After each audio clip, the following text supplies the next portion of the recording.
पिछड़ी जाति के समाज के लोगों को तुमने चूहा कहा है, तो कंगना रनावत तुमने उन्हें अब्यूज किया है। पिछड़ी जाति के लोगों को बुरा बोलने के लिए कंगना रनावत तेरा मुंह काला। अगर तुम इंसान हो तो उन सब से माफी मांगो। हर इंसान एक समान है।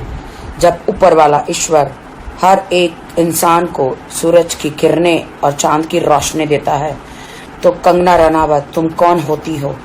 इंसान जातियों को अलग अलग करने वाली और ऊंच नीच में भेदभाव करने वाली तुम कोई नहीं हो। इसलिए तुमने पिछड़ी जाति के लोगों को चूहा कहा है। चूहिया तुम हो। 100 चूहे खा के हज को चली कंगना रनावत, तो तुम हो चूहिया, ना कि हमारे लोग हैं। हिंदुस्तान का संविधान पढ़ो। आज तुम आजाद हो बिकॉज हमारा संविधान स्ट्रांग है। डॉक्टर बाबा साहेब आम्बेडकर जी ने जो नेक काम किए हैं, जो संविधान को लाए हैं, जो बदला है, वो कोई नहीं कर सकता। जय भीम। पुराने जमाने में औरतें हस्बैंड के मर जाने के बाद सती की जाती थी, उनके बाल निकाल दिए जाते थे। आज तुम आजाद हो क्योंकि हमारे लिए संविधान है। हमारे लेजेंडों ने हमारे लिए बलिदान दिया है और तुम हमारे पिछड़ी जाति के लोगों को, हमारे समाज को तुम अब्यूज करती हो। ये मत भूलो कि तुमने झांसी की रानी के ऊपर फिल्म बनाई थी। कौन थी वो? वो भी पिछड़ी जाति की एक महिला थी जिन्होंने युद्ध किया था अपने लोगों के लिए। भूल गई? उसके लिए तुमने काफी अवार्ड बटोरे हैं, तुमने काफी पैसे कमाए हैं। तो अब्यूज करना बंद करो, माफी मांगो हमारे लोगों से, हिंदुस्तान से माफी मांगो। तुम्हें मौका देते हैं, माफी मांगो। तुम्हें सिर्फ अधिकार है नेपोटिज्म और सुशांत की न्याय के बारे में आप बात करो। हिंदुस्तान के संविधान के बारे में, हिंदुस्तान के लोगों के बारे में, हिंदुस्तान के लेजेंडों के बारे में जब तुम्हें पता नहीं है तो उसके बारे में बात मत करो तुम, ठीक है? तुम आरक्षण को खत्म करना चाहती हो, तुम संविधान को बदलना चाहती हो। तुम जैसे लोगों का मुंह काला हो और हम जैसे लोग ये नहीं होने देंगे। हम देश के साथ हैं। कंगना सावित्रीबाई फुले जी को आप जानती हो कि नहीं, मुझे नहीं पता, पर इस देश में सबसे पहले जो महिलाओं के लिए स्कूल है उन्होंने खोला था। तो आज तुम पढ़ लिख कर इतना चबड़ करती हो तो तुम्हें उन्हें धन्यवाद देना चाहिए, उनकी आरती उतारनी चाहिए, उनको पूजा करनी चाहिए।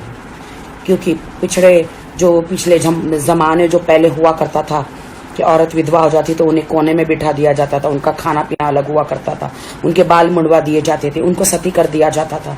औरतों के लिए कोई भी सुविधाएं नहीं थी। तो इनका शुक्रगुजार करो कि आज तुम आजाद हो, सब फीमेलें आजाद है। इतिहास पढ़ो। अगर दिमाग में बुद्धि काम नहीं कर रही है, इतिहास पढ़ोगे तो पता चल जाएगा कि सावित्रीबाई फुले जी ने कितने अच्छे काम किए। कंगना रनावत, संविधान पढ़ो। संविधान नहीं होता तो तुम्हें जोहर करना पड़ता। और अनफॉर्चुनेट, अगर तुम विधवा हो जाती तो तुम्हें सती हो जाना पड़ता, एक कोने में बैठे रहना पड़ता, संसार से अलग कर दिया जाता और तुम दूसरी शादी भी नहीं कर सकती थी। इसीलिए संविधान पढ़ो, सोचे समझे बगैर मत बोलो। संविधान ना होता तो आपको सती कहलाना पड़ता।